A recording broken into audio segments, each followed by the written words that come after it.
Welcome to my channel. Try to hear the latest story. I'm Kane Sullivan, 34, a software engineer from Boston with a life most would envy.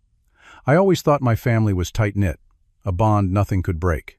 When my sister Jessica's wedding day arrived, I was bubbling with excitement despite months of growing distance. As she stood radiant in her gown, I approached with a warm smile. "Congratulations, Jess," I said, my gift in hand. She turned away without a word, as if I were invisible. By nightfall, I discovered why, and made a decision that would change everything. Before I tell you what happened next, hit that like button, subscribe, and let me know in the comments where you're watching from. Trust me, you'll want to hear how this turned out. Growing up in suburban Massachusetts, our home on Maple Street was the quintessential American dream. My parents, Robert and Linda Sullivan, created a warm environment where Jessica and I thrived.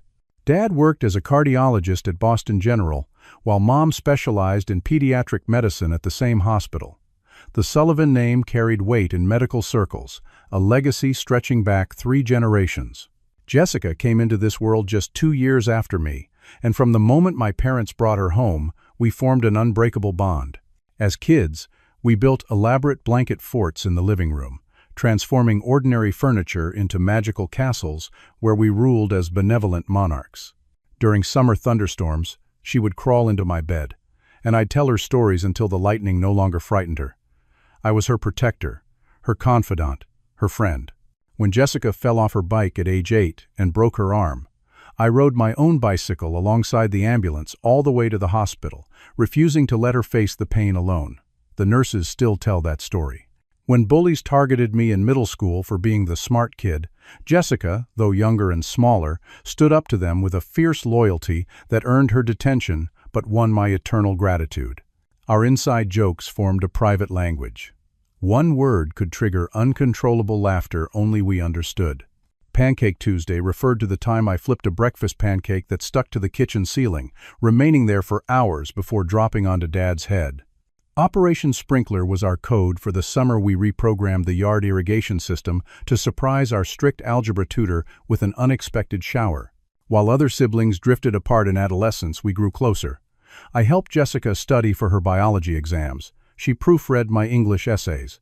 When our grandmother passed away during my junior year, we processed our grief together, staying up all night sharing memories and supporting each other when our parents were too consumed by their own sorrow. The expectation was clear from an early age. Sullivan children became doctors. My father would bring us to the hospital on weekends, showing us around with unmistakable pride. One day, he'd say, "You'll both walk these halls with the same dedication to healing." Jessica embraced this destiny wholeheartedly, decorating her room with anatomy charts and medical journals by age 14. I was different. Computers captivated me from the moment Dad brought home our first family PC. While Jessica volunteered at the hospital, I taught myself programming languages, creating simple games and applications that grew increasingly sophisticated. When the time came to apply for college, I chose computer science instead of pre-med. The family dinner where I announced my decision remains etched in my memory. Dad's fork froze midway to his mouth. Mom's smile faltered. Jessica looked between us, tension thickening the air. "Computer science?" Dad repeated, as though the words were foreign. "But you're a Sullivan."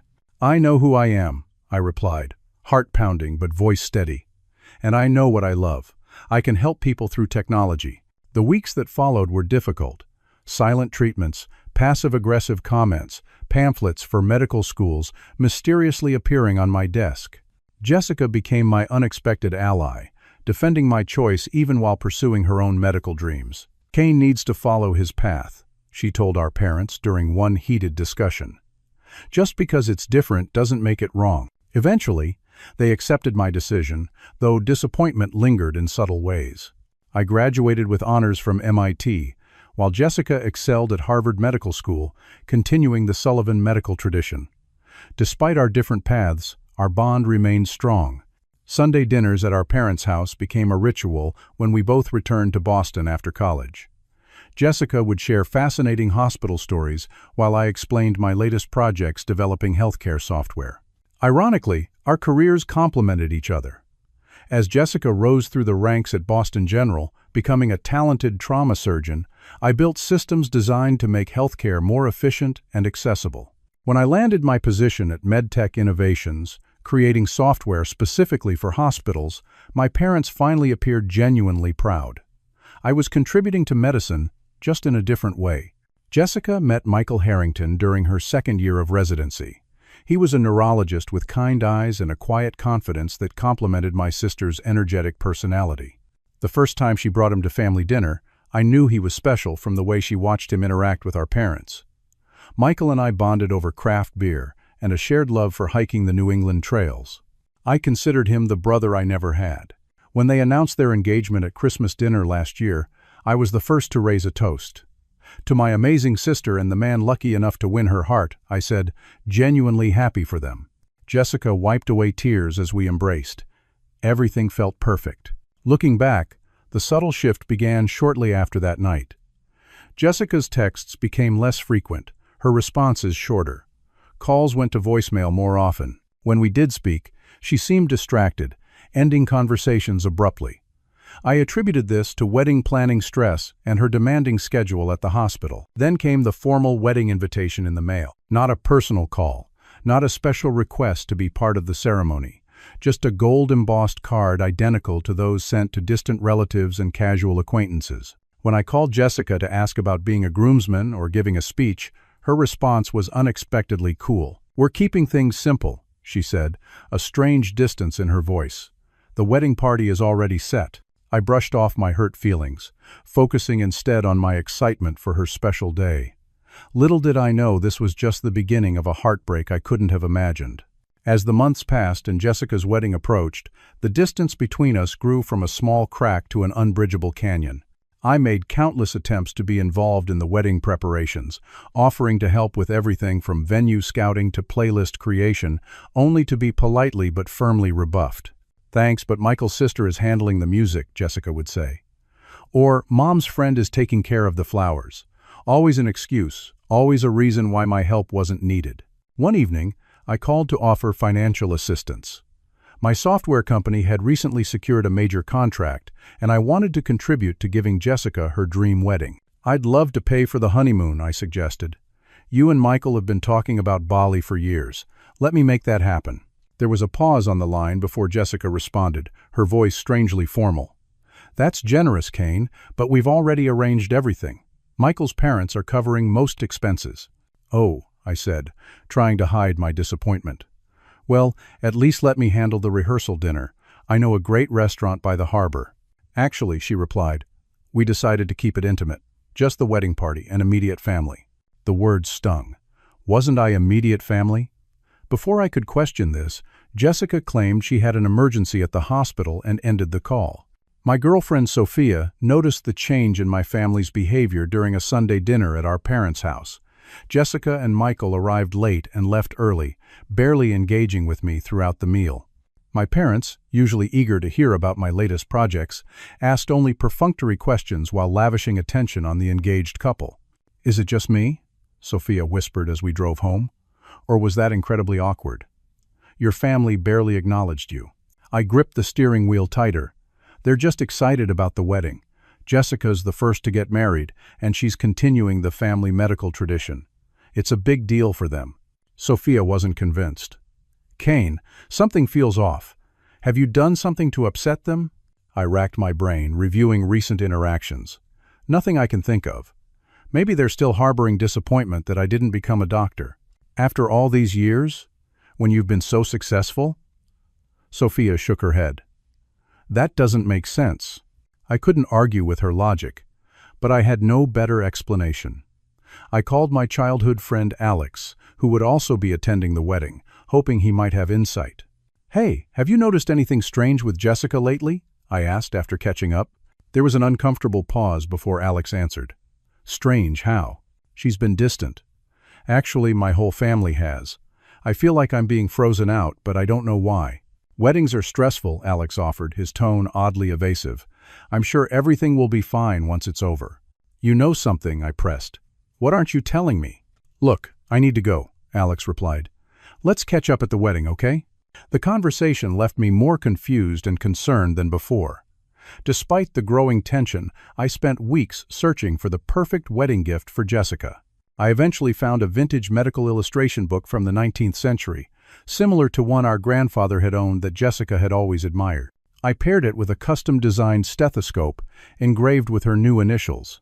The gift was expensive and thoughtful, reflecting our shared history and her passion for medicine. 3 days before the wedding, our parents hosted a dinner for out-of-town relatives. I arrived early to help set up, eager for family time. As I approached the dining room with a stack of plates, I overheard my mother's voice from the kitchen. "Are you sure about this arrangement? He's going to be hurt." "We discussed this," my father responded firmly. "Jessica's wishes come first right now. After what happened, she deserves that much." "What if he makes a scene?" "Robert, he wouldn't," my mother said. Despite everything, Cain has always been considerate. I froze, dishes clutched in my hands. They were talking about me.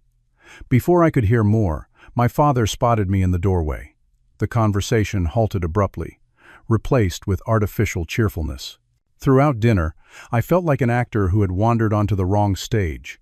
Relatives who had always been affectionate seemed awkward around me. Jessica barely made eye contact. When family stories were shared, my contributions were met with strained smiles or quick subject changes. After dessert, I found Jessica alone on the patio, staring at the stars. It was my chance to clear the air. "Jess," I said, taking the chair beside her. "Did I do something wrong? You, Mom, Dad, everyone's treating me differently. If I've hurt you somehow, please tell me so I can fix it." For a moment, vulnerability flickered across her face. She opened her mouth as if to speak candidly, then glanced through the window at our parents watching us. Her expression hardened. "Nothing's wrong," she said flatly. "I'm just stressed about the wedding. Everything's fine." The lie hung between us, palpable and painful. This wasn't the sister who had once shared her every thought with me. As Jessica walked back inside, I remained on the patio, a heaviness settling in my chest. I tried to convince myself I was overreacting, that wedding stress was creating imaginary problems. Everything would be better at the ceremony, I told myself. It had to be. I couldn't have been more wrong. The morning of Jessica's wedding arrived with perfect blue skies, as if nature itself was celebrating. I woke early, excitement temporarily overshadowing the anxiety that had built over the previous months. Today would fix everything, I thought. Whatever tension had developed would surely dissolve in the joy of the occasion. Sophia and I dressed carefully her in an elegant burgundy dress, me in a tailored gray suit with a tie that matched the wedding colors. Jessica had never specified I should wear anything particular, but I'd asked Sophia to find out the color scheme through a mutual friend. "You look handsome," Sophia said, straightening my tie. Her eyes reflected concern. "Whatever happens today, remember I'm right beside you." "It's going to be great," I insisted, more to convince myself than her. Jessica's still my sister. This is her big day. We arrived at the vineyard venue 2 hours early. I'd offered to help with setup, hoping to show my support and repair whatever invisible damage existed in our relationship. The parking lot was mostly empty, just a few vendor trucks and the coordinator's car. "Perfect timing," I told Sophia. "We can pitch in before guests arrive." The venue coordinator, a woman named Diane with a clipboard and an earpiece, greeted us at the entrance to the restored barn where the reception would take place. Her smile was polite but confused. "Hi there, you're early. The ceremony doesn't start until 4. "I know," I explained. "I'm Cain Sullivan, the bride's brother. I thought I could help with final preparations." Diane consulted her clipboard, flipping through several pages. "Sullivan, I don't see you on the family assistance list." "There's a list?" The question slipped out before I could stop it. Yes, the bride was very specific about who should be involved in the setup.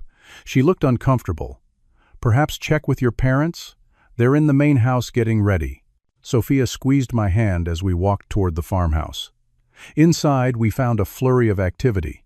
Photographers capturing getting-ready moments, bridesmaids in matching robes, flower arrangements being positioned just so. My parents were in the central room, my father adjusting his bow tie while my mother fussed with her corsage. "Mom, Dad," I called, approaching with a smile. "We're here to help. What can we do?" They turned, startled expressions quickly masked with strained smiles. My mother glanced at my father before responding. "Kane, you're early. Everything's under control. Why don't you and Sophia get some coffee in the garden? The ceremony setup is almost complete." "Are you sure? I'd really like to help." I looked around. "Is Jessica upstairs? I'd love to wish her good luck before everything starts." "She's busy with hair and makeup," my father interjected quickly. "Very strict schedule today. You know how these things are." I didn't know, actually. How would I? But I nodded and retreated with Sophia to the garden, confusion building. We sat at a small table, watching staff members hurry past with purpose that highlighted our own uselessness. "Your parents barely looked at you," Sophia noted quietly. "Kane, something is definitely wrong." "Let's find the seating chart," I suggested, needing to do something. "At least we can locate our table." In the reception barn, elegant place cards were arranged alphabetically on a vintage mirror. Sophia found hers quickly, then helped me search for mine. We went through the S section twice before I spotted my card, filed under K instead. "Table 23, I read, frowning. "Where's that?" We scanned the venue until we found it the furthest table from the head table, positioned near the service entrance. A table clearly designated for distant acquaintances, not immediate family. "This can't be right," I murmured, checking the surrounding place cards. None belonged to other family members. Even my cousin from Seattle, who hadn't seen Jessica in years, was seated closer to the head table. As guests began to arrive, my parents emerged to greet them. I watched from a distance as they embraced relatives, laughed with friends, and directed everyone with warm smiles, everyone except me. Twice I approached, trying to participate in conversations, only to have my parents politely excuse themselves moments later. Then I saw her. Jessica appeared on the porch in her wedding gown, surrounded by bridesmaids, looking radiant despite the private photographs being taken. My heart swelled with pride and love, momentarily pushing aside the hurt. This was my little sister, embarking on one of life's most significant journeys. I waited until the photographer took a break, then approached, gift box in hand. "Jess," I called softly, "you look absolutely beautiful." She turned, and for a split second something like pain crossed her face. Then her expression became impassive, almost cold. "Congratulations," I said, extending the carefully wrapped package. "I found something I think you'll love." Jessica glanced at the gift, but made no move to take it. One of her bridesmaids, looking uncomfortable, stepped forward instead. "I'll put this with the others," she offered, taking the box from my hands. "Thanks for coming," Jessica said, the formality in her voice striking me like a physical blow. Without waiting for my response, she turned and walked back inside, bridesmaids following like a protective shield. I stood frozen, the brief interaction replaying in my mind. Those 4 words, "thanks for coming," were what you said to your mother's colleague who attended out of obligation, not your only brother who had once been your best friend. Sophia appeared at my side, having witnessed everything. "Kane," she whispered, slipping her hand into mine. "I'm so sorry." A knot formed in my throat. Other guests were watching now, curiosity and pity in their glances.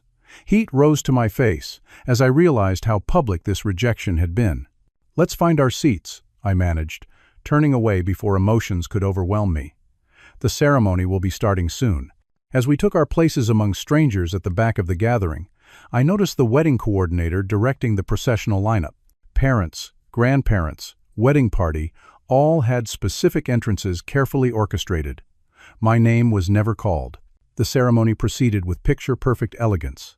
Jessica and Michael exchanged heartfelt vows that brought tears to many eyes, including mine, though my tears carried a different weight. When the officiant invited the parents to stand for a family blessing, I remained seated, clearly not included in the definition of family today. As Jessica and Michael sealed their union with a kiss, guests erupted in applause. I clapped too, muscle memory taking over while my mind struggled to process what was happening.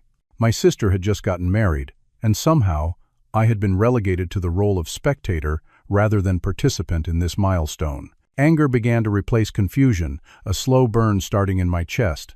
Whatever I had done to deserve this treatment, didn't I at least deserve to know what it was? The wound of exclusion was deep enough. The absence of explanation twisted the knife. The recessional music started, and the newlyweds beamed as they walked back down the aisle. Jessica's eyes swept over the crowd, meeting those of friends and family with joy until she reached me. Her gaze skipped over as if the seat contained nothing but air. At that moment, something broke inside me. This wasn't stress or oversight. This was deliberate. My family had made a conscious decision to treat me as an outsider on this important day, and I still had no idea why. The reception began with a flurry of activity as guests migrated from the ceremony space to the elegantly decorated barn. A string quartet played softly, while servers circulated with champagne and hors d'oeuvres.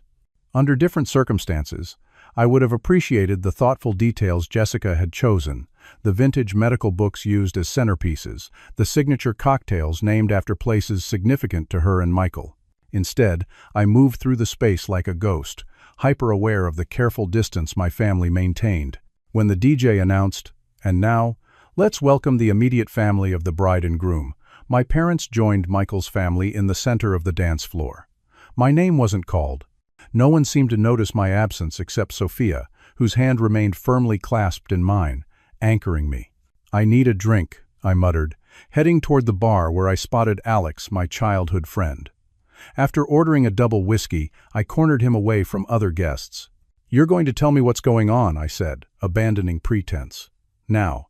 Alex shifted uncomfortably, glancing around as if seeking escape. "Kane, man, this isn't the place. Every member of my family is treating me like I have some contagious disease. If you know why, you need to tell me." Alex sighed, took a long sip of his beer, then another. "Look, I only know pieces. Jessica swore me to secrecy. I'm being publicly humiliated at my sister's wedding without knowing why," I pressed. "Does our 20-year friendship mean anything to you?" Guilt flashed across his face. He led me further from the crowd, to a quiet corner behind a large floral arrangement. "It's about that healthcare software you developed," he finally said. "The one that was implemented at Boston General 6 months ago." Confusion replaced anger. MedTrack? What about it? That project was a huge success. Alex shook his head. "Not entirely. There was an incident. A major one." My stomach dropped as Alex continued. The story emerged in reluctant fragments, each more devastating than the last. 6 months ago, my company had rolled out MedTrack, a comprehensive system designed to streamline everything from patient records to surgical scheduling at Boston General. After years of development and rigorous testing, the hospital had fully integrated the software across all departments. I had personally overseen the implementation, working closely with the administration. It was the pinnacle of my career, merging my technical expertise with my family's medical world. What I didn't know, what no one had told me, was that 3 weeks after implementation, the system experienced a critical failure during a high-risk surgery, Jessica's surgery. She was operating on a 36-year-old mother of 3, Alex explained, his voice low. Emergency procedure after a car accident. The MedTrack system was supposed to display real-time blood work results and medication information. I felt lightheaded as I began to understand. What happened? The system froze, then displayed incorrect information when it rebooted. By the time they realized and switched to manual protocols, critical minutes were lost. The patient didn't make it. The whiskey turned bitter in my mouth. Jessica lost a patient because of my software? Alex nodded grimly. The hospital launched an investigation. Initially, they questioned Jessica's decision-making, suggesting she might have misread the data or responded inadequately to the system failure. Horror washed over me. My sister's reputation, her career, her confidence, all had been placed in jeopardy because of technology I had created. "She was temporarily suspended pending review," Alex continued. "It was brutal, Kane. She was devastated, questioning everything. Michael almost called off the engagement, not because he blamed her, but because she pushed him away, convinced her career was over. Why didn't she tell me? Why didn't anyone tell me?" My voice cracked with the weight of this revelation. The investigation eventually cleared her. They determined it was a system failure, not human error. But the damage was done. Jessica had to fight to regain the trust of her colleagues. Some patients requested different surgeons when they learned she was involved in the incident. I struggled to process this information. But if the software was at fault, why would she blame me personally? I didn't code a deliberate error.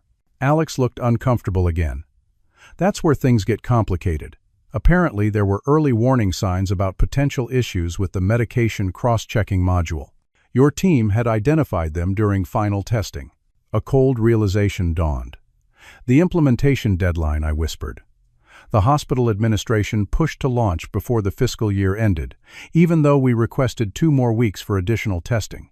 Jessica found out from someone in IT that you signed off on the early launch despite known risks, Alex said. She believes you chose professional success over patient safety. Your parents sided with her. The room seemed to spin around me. I had indeed signed the final approval, but only after the hospital board insisted the issues were minor and could be addressed through post-implementation patches. I'd trusted their medical expertise over my own concerns. A decision I now realized had had catastrophic consequences. The worst part for Jessica wasn't just losing the patient, Alex added quietly. It was believing that her own brother had put his company's contract above medical safety, knowing that if the system had been properly tested, her patient might still be alive. The full weight of the situation crashed down on me. For 6 months, my sister had been carrying this burden, believing I had knowingly compromised patient safety for profit or convenience. My parents, loyal to the medical profession above all, had embraced this narrative without ever giving me a chance to explain. Why didn't they confront me? I asked, my voice hollow. Why this silent treatment instead of just telling me what happened? Alex shrugged helplessly. Jessica was too hurt, too angry. Your parents thought confronting you would make the wedding planning even more stressful for her. They decided the punishment should be excluding you from the meaningful parts of the wedding. I think they expected you to figure out what you'd done wrong. I thought of all the unanswered texts, the canceled plans, the awkward family dinners. Not once had anyone mentioned the software failure or Jessica's patient. Not once had I been given the opportunity to explain, apologize, or make amends. I need to talk to Jessica, I said, straightening up. Clear this up right now. Alex caught my arm. Kane, think about what you're doing. This is her wedding day. Do you really want to create a scene? His words stopped me. Despite everything, despite the hurt and anger coursing through me, I couldn't bring myself to disrupt Jessica's celebration. Whatever she believed about me, however unfair her assumptions, today wasn't the day to correct them. Sophia approached, concern etched on her face. Kane, what's wrong? You look like you've seen a ghost. I turned to her, the devastating truth still reverberating through me. I need to tell you something, I said, and then we need to decide what to do next. As I quietly explained the situation to Sophia, I watched my sister and new brother-in-law laughing with guests across the room, surrounded by family who had chosen to exclude rather than communicate. The distance between us had never felt so vast or so unnecessary. The rest of the reception blurred around me as I processed Alex's revelation. The elegant venue now felt suffocating, every smile and toast a painful reminder of my family's decision to cast me aside without explanation. Sophia sat beside me at our isolated table, her presence the only thing keeping me grounded. I can't believe they didn't talk to you about this, she said, indignation coloring her voice. 6 months of cold shoulders instead of a single honest conversation. I watched my sister dancing with our father, her face radiant, guests surrounding them, capturing the perfect moment on their phones. My mother wiped away tears of joy from the sidelines. What do you want to do? Sophia asked, squeezing my hand. We could leave now, or I could confront them, I finished her thought. Create a scene that everyone would remember instead of the perfect day Jessica planned. The impulse was tempting. The hurt child in me wanted to stand up, grab the microphone, and force my family to acknowledge what they'd done. Make them explain to everyone why they'd treated their son and brother like a pariah. The fantasy lasted only seconds before rational thought returned. No, I said finally. I won't do that to her. Despite everything, Jessica was still my sister. The little girl who had crawled into my bed during thunderstorms. The teenager who had defended my career choice to our disappointed parents. Whatever she believed about me now, I couldn't bring myself to taint her wedding day with confrontation. You're a better person than they deserve right now, Sophia observed quietly. I'm just trying to be the person she used to think I was, I replied. We sat in silence, watching the celebration continue without us. The cake cutting, the bouquet toss. Traditions unfolding as if nothing were amiss, as if a crucial member of the family wasn't sitting in emotional exile. I need to make a decision, I said finally. Staying here is just prolonging the pain, but leaving without explanation feels wrong too. Sophia considered this. Write her a note, something she can read after today, when the wedding excitement has faded. The idea resonated. I wouldn't disrupt Jessica's special day, but I wouldn't leave without trying to bridge the chasm between us either. Taking out my phone, I began composing an email, then stopped. This demanded something more personal than digital communication. I need paper and a pen, I said, standing up, and I need to retrieve my gift before we go. Sophia followed me to the gift table, where we located the package I'd brought earlier. The hotel concierge provided stationery from the front desk. Finding a quiet spot in the garden, I sat down to write what might be the most important letter of my life. Jessica, by the time you read this, you'll have noticed I left your reception early. I just learned about what happened 6 months ago. The system failure during your surgery, the patient you lost, the investigation that followed. I had no idea, not because I didn't care, but because no one told me. I understand now why you've been distant. Why today felt like I was watching my sister's wedding as an outsider rather than experiencing it as your brother. You believe I knowingly rushed flawed software into use, prioritizing profit over safety, over your career, over human life. The truth is more complicated. Yes, I signed off on the early implementation, but only after being repeatedly assured by hospital administration that the remaining issues were minor and could be addressed post-launch without risk. I trusted their medical expertise over my own reservations. That trust was misplaced, and a patient paid the ultimate price. For that, I carry profound regret. What hurts most isn't being excluded from your wedding. It's that you, Mom, and Dad decided I was guilty without ever giving me a chance to explain. You chose punishment over conversation, silence over communication. For a family that once prided itself on closeness, we failed each other completely. I won't disrupt your special day with confrontation. You deserve to celebrate without drama. But I also can't pretend everything is normal while being treated as if I don't exist. Inside this box is something I searched months to find, a first-edition copy of Gray's Anatomy illustrations that reminded me of Grandpa's book you always admired, along with a stethoscope engraved with your new initials. I hope they remind you of both your professional calling and the brother who, despite everything, still believes in you. When you're ready to talk, really talk, I'll be waiting. Love always. Kane. I read the note twice, making sure it conveyed both my hurt and my hope for reconciliation. Then I slipped it into an envelope and attached it to the gift. Ready? Sophia asked as I returned to our table. I took one last look around the reception. My parents were now dancing, looking happier than I'd seen them in months. Jessica was laughing with her bridesmaids. No one seemed to notice or care that I was preparing to leave. Almost, I replied, approaching a server. Could you please make sure this gets to the bride? It's important that she receives it personally, not just added to the gift pile. The young man nodded. Of course, sir.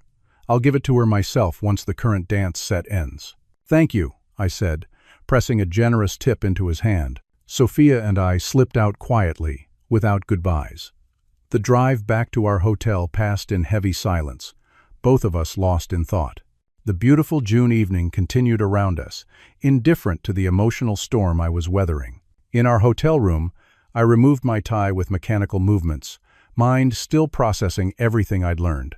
Sophia ordered room service neither of us had the appetite for, then sat beside me on the edge of the bed. What now? She asked gently. Now we go home, I decided.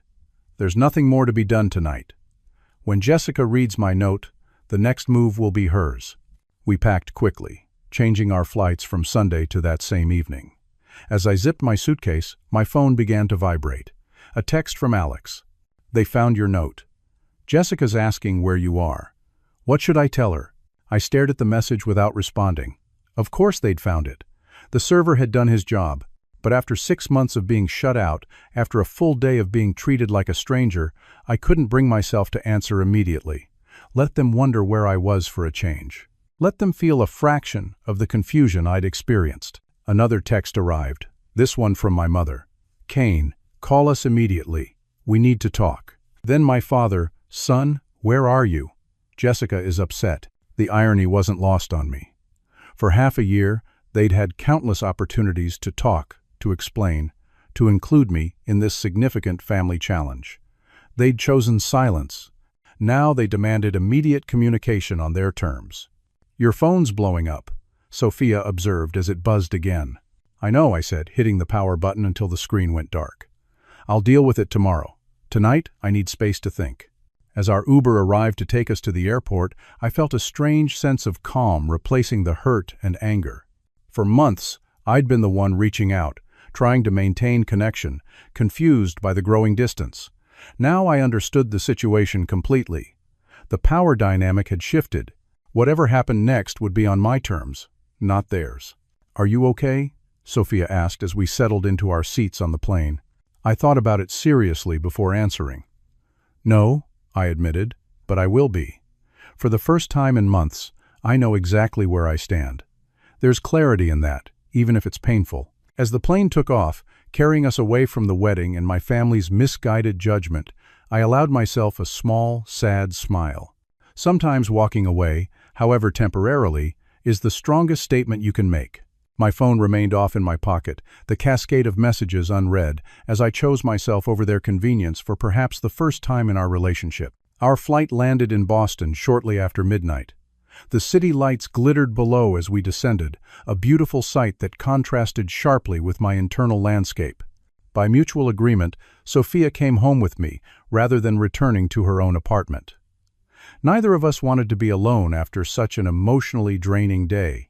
"You should probably turn your phone back on," she suggested gently, as we settled into my living room with much-needed cups of tea. "At least see what they're saying." With reluctance, I powered up my phone. It immediately began buzzing like an angry hornet, notifications flooding the screen.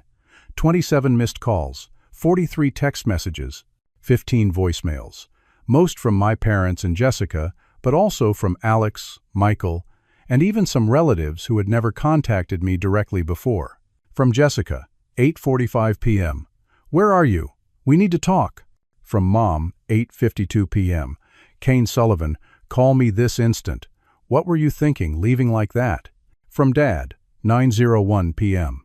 "Son, your absence is causing a scene. Call us back." From Jessica, 9:17 p.m. "Please tell me you're okay at least, despite everything." From Michael, 9:25 p.m. "Kane, your sister is crying. Whatever happened between you two, please come back or at least answer her calls." From Mom, 9:36 p.m. "Kane, we should have talked to you about what happened. You're right. Please call." From Jessica, 10:02 p.m. "I just read your note again. I didn't know that's how it happened. Please call me when you get this." The messages continued, growing increasingly concerned and conciliatory as time passed.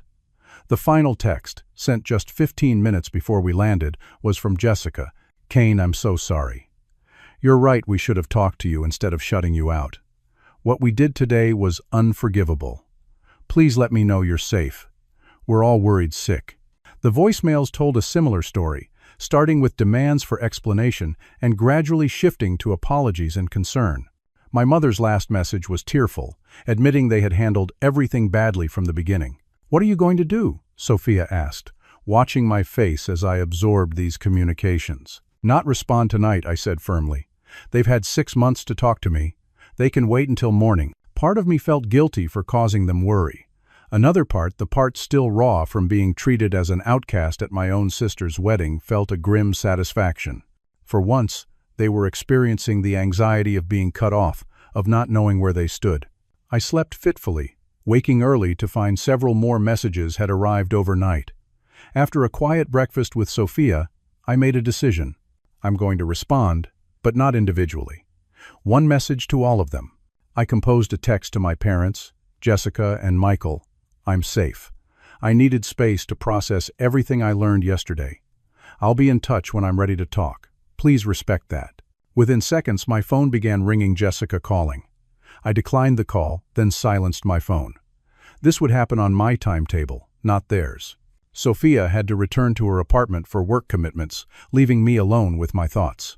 I spent the day researching the MedTrack incident, finding medical journal articles and internal hospital bulletins that described the system failure in clinical terms. None mentioned Jessica by name, but I could read between the lines. The investigation report confirmed what Alex had told me. The system had indeed malfunctioned during a critical procedure, displaying incorrect medication information after rebooting from a crash. The report also noted that concerns about the medication module had been documented but deemed low risk by implementation decision-makers. That was the crux of it. I had been one of those decision-makers, trusting the hospital board's assessment over my own team's concerns. While I hadn't been negligent by any professional standard, I had missed an opportunity to be more forceful in my objections. By evening, I felt ready for a more substantive response. I emailed my sister, Jessica. I needed time to process what happened yesterday and what I learned about the past 6 months. I understand your pain and anger over losing a patient due to a system failure in software my company developed. What I can't understand is why you, Mom and Dad, decided the appropriate response was to shut me out completely rather than telling me what happened. I've spent today reviewing the incident reports. You're right that there were warning signs about potential issues with the medication module. What you may not know is that I raised these concerns repeatedly with the hospital board, who insisted the risks were theoretical and manageable. I trusted their medical expertise over my technical instincts. That trust was misplaced, and I have to live with that. But Jessica, you never gave me a chance to explain, to apologize, to make amends. Instead, you assumed the worst about me and convinced our parents to do the same. The brother who once rode his bike alongside your ambulance apparently wasn't worth a single honest conversation. I need time to decide where we go from here. Please, don't call or text for a while. I'll reach out when I'm ready. Kane. I sent similar emails to my parents, explaining my perspective while establishing clear boundaries. Then I turned my attention to something constructive, identifying exactly what had gone wrong with the MedTrack system. Over the next week, I dove deep into the software code, requesting access logs and error reports from my company's archives. Working remotely, I avoided the office, needing solitude to focus. What I discovered troubled me deeply. The medication module's failure hadn't been a random glitch. It was a foreseeable consequence of rushing implementation before addressing certain architecture issues my team had flagged. Issues the hospital board had dismissed as acceptable risks given their timeline and budget constraints. More disturbing was evidence that my concerns had been systematically downplayed in communications to the surgical department. Notes from board meetings revealed discussions about managing developer anxiety and avoiding unnecessary delays. Jessica and her colleagues had never been fully informed about the potential risks they were assuming. These discoveries didn't absolve me of responsibility. I should have been more adamant, should have refused to sign off until all critical issues were resolved, but they did reveal that hospital administration had prioritized budget and schedule over complete transparency about risks. When I finally answered a call from Michael 10 days after the wedding, he confirmed this perspective. Kane, she never knew about your objections, he said. All Jessica heard was that your company had identified issues but implemented anyway. The hospital risk management team implied you were focused on the contract rather than safety concerns. Why didn't you or Jessica just ask me directly? I challenged. Michael sighed heavily. Pride, hurt, fear of confirmation. Jessica was devastated after losing that patient. It was easier to blame an external factor, you and your software, than confront the possibility that the hospital system she believes in might have failed her too. And my parents? They've always sided with medicine over technology, Michael said carefully. When Jessica was hurting, they closed ranks around her without question. By the time things calmed down, the narrative was set. The conversation with Michael broke the ice. 2 days later, I agreed to meet Jessica alone at a neutral location, a coffee shop halfway between our homes. The reunion was awkward, tense with unspoken emotions. My sister looked smaller somehow, dark circles under her eyes suggesting she hadn't been sleeping well. I don't know where to start, she said after we sat down with our drinks. The beginning would help, I replied, keeping my tone even. Why didn't you call me the day the system failed? Jessica stared into her coffee. I was in shock. A 36-year-old mother died on my table, Kane. The preliminary review suggested equipment failure rather than surgical error, which was a relief until I learned it was your software that failed. So you assumed I knowingly deployed faulty software? Without even asking me what happened. I was angry, she admitted. Scared. When the hospital's risk management team mentioned your company had documented concerns pre-implementation, I I needed someone to blame. You were an easy target. The honesty hurt, but was also refreshing after months of evasion and silence. What you and our parents did was cruel, I said plainly, excluding me from your wedding without explanation, treating me like a stranger in front of everyone we know. Do you have any idea how that felt? Tears filled her eyes. We handled it terribly. All of it. Mom and Dad thought they were protecting me by not reopening the wound before the wedding. I let them, because confronting you meant confronting my own part in this mess. Your part? I never advocated for better testing of the new system, she admitted.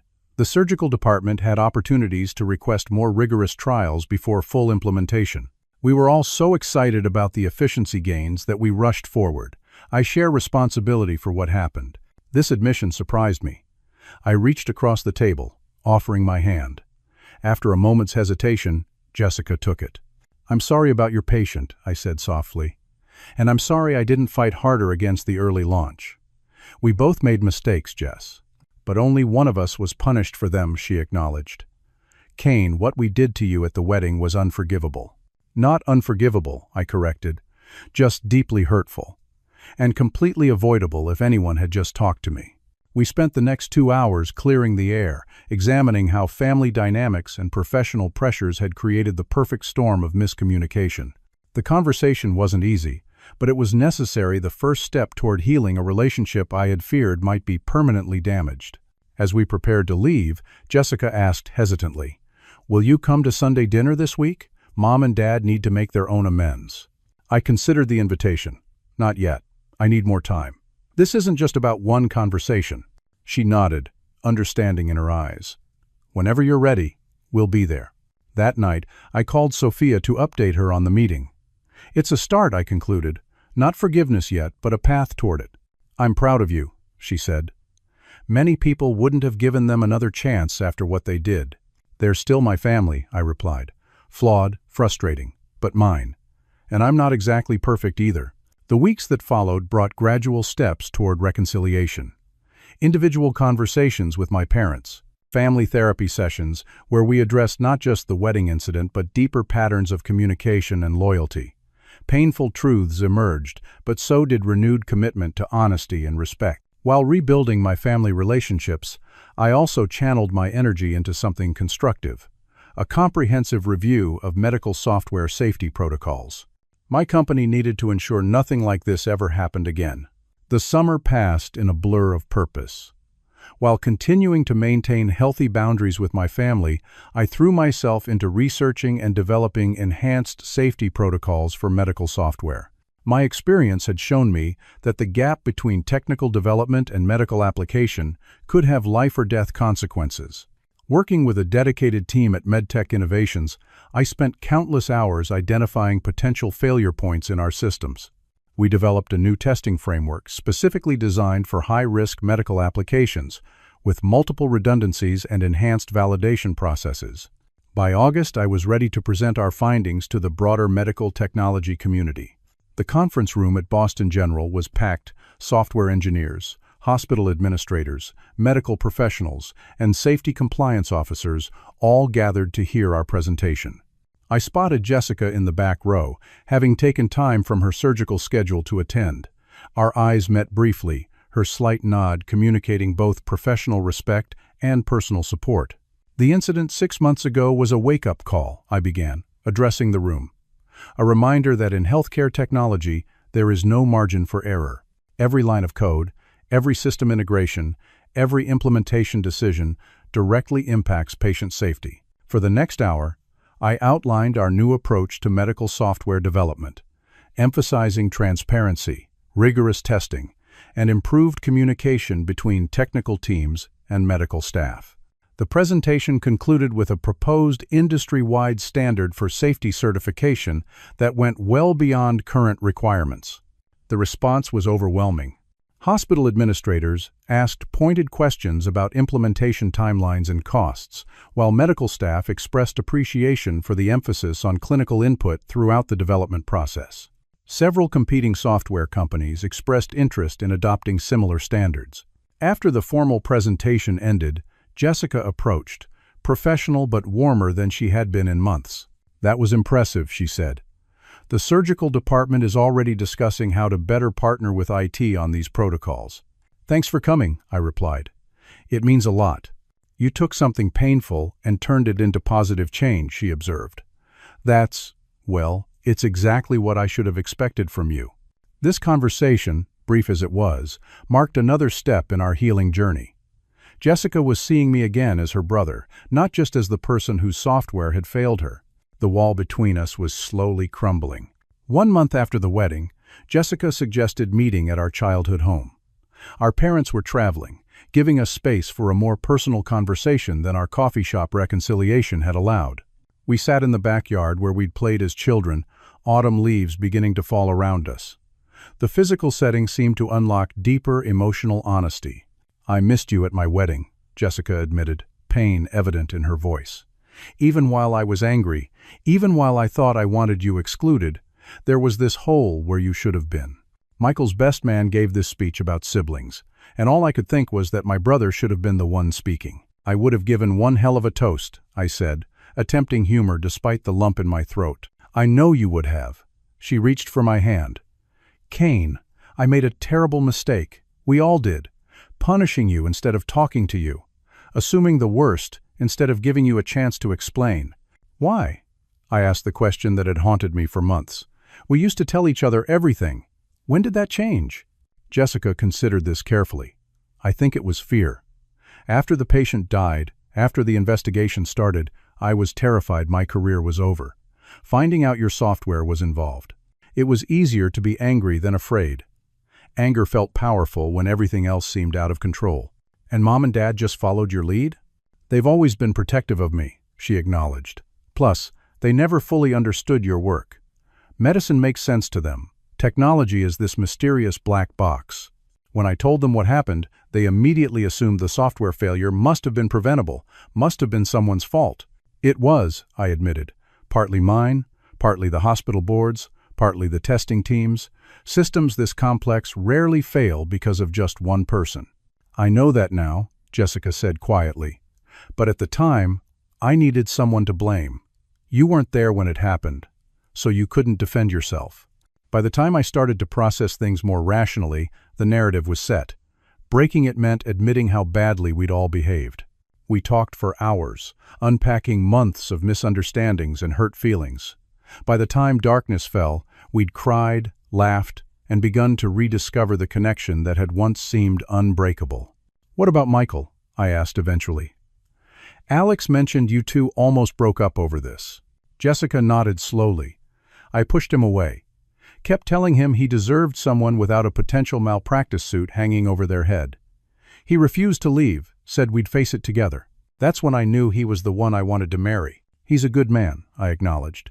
His calls were always the most reasonable during that first week after I left the wedding. He never bought into the blame Kane narrative, Jessica admitted.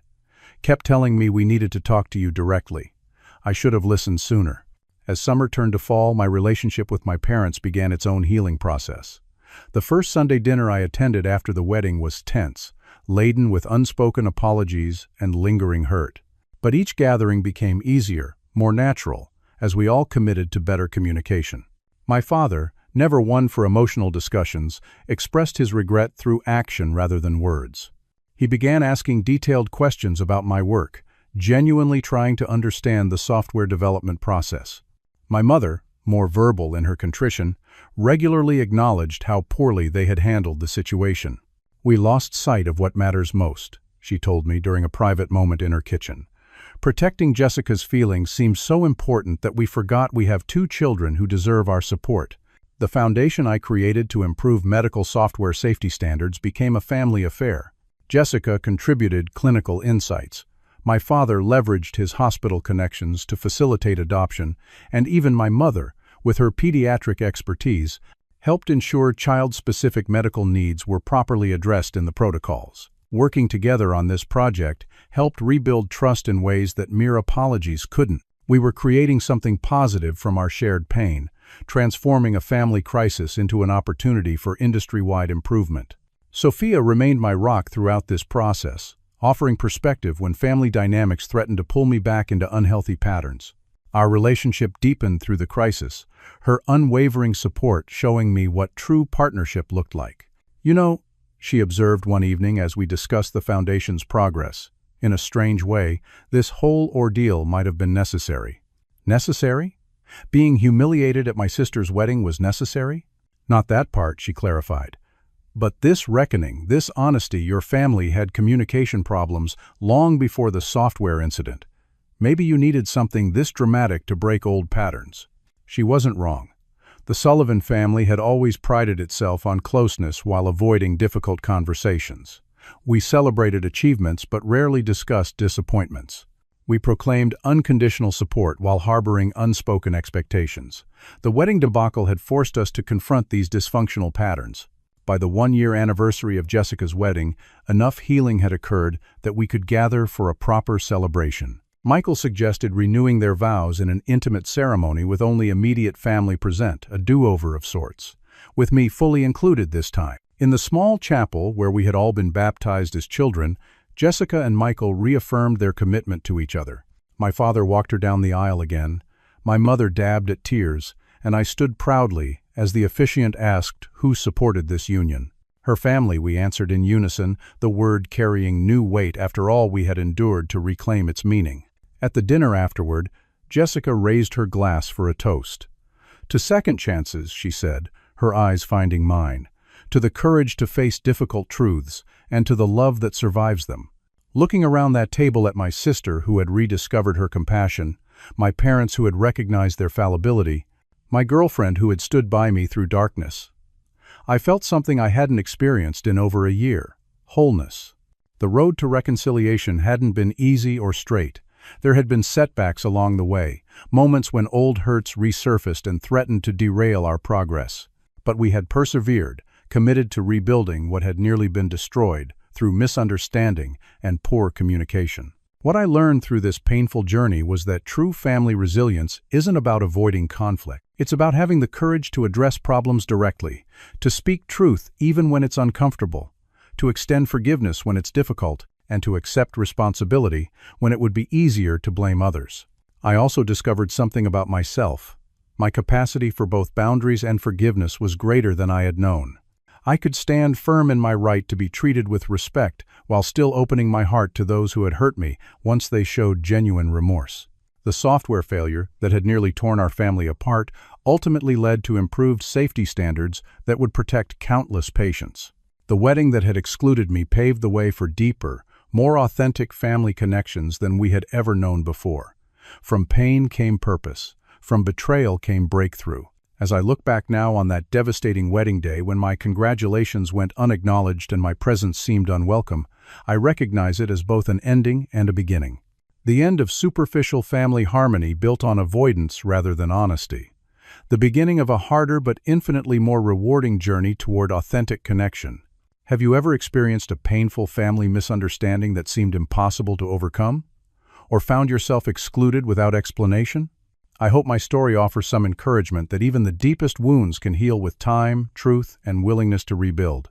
If you found this story meaningful, please hit like and subscribe to hear more journeys of family reconciliation. Share in the comments your own experiences with healing broken relationships. Sometimes knowing we're not alone in these struggles is the first step toward finding our way back to each other. Thank you for listening. And remember, in family relationships, the most difficult conversations are often the most necessary ones.